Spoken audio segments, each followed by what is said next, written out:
Well, some people think I've been looking at musicians or artists or multicultural or talent communities or even the role of openness and diversity, the gay and bohemian factors, which I have looked at.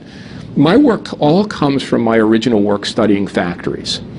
And when I studied factories in the 1980s and was looking at the high performance, high quality, lean and agile factories, what I found the best factories did, they saw the worker as a source of knowledge and innovation, what the Japanese called continuous improvement or Kaizen. And I remember being in a factory in Japan and talking to the plant manager, and he said, we're going to beat the big three, and I thought this was hysterical. But the reason we're going to beat the big three, he said, is because they see a worker as a back and a leg and a hand. We see our workers in our factory and in our suppliers as a source of knowledge and ideas, as a source of this kind of group creativity.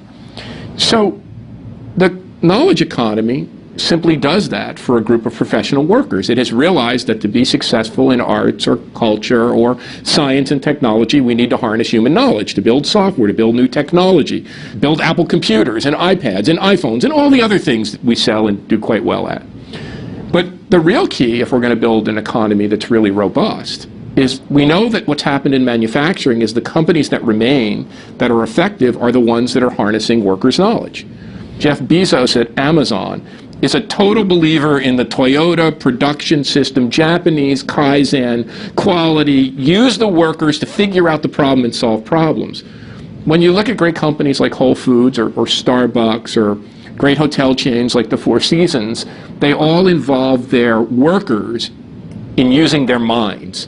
My friend Tony Hsieh at Zappos, he wrote this book, Delivering Happiness. Tony talks a lot about how empowering workers in a call center environment, some of the lowest skill work that people have been treated terribly, empowering them, let them having a stake in their work, creating an internal career ladder, letting them express themselves and build meaning. He's now moving that headquarters back to the center city of Las Vegas so people can have more affordable housing and walk to work instead of commute and have to own a car and a house.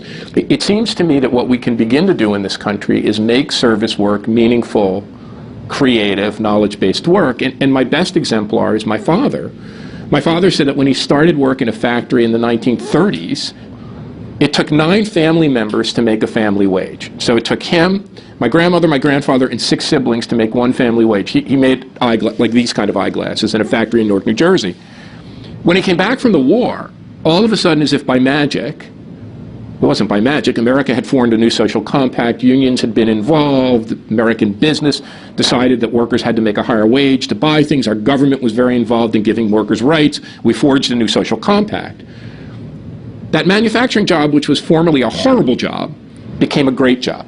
We made manufacturing work great work. We need to make these 60 million plus service jobs in America that pay terrible wages, that are low skilled, that are very precarious, that are contingent, that are not very good jobs. We need to make them better jobs, and the only way to do that is to harness the knowledge and creativity of the workers, to have them as part of the innovations, to boost productivity.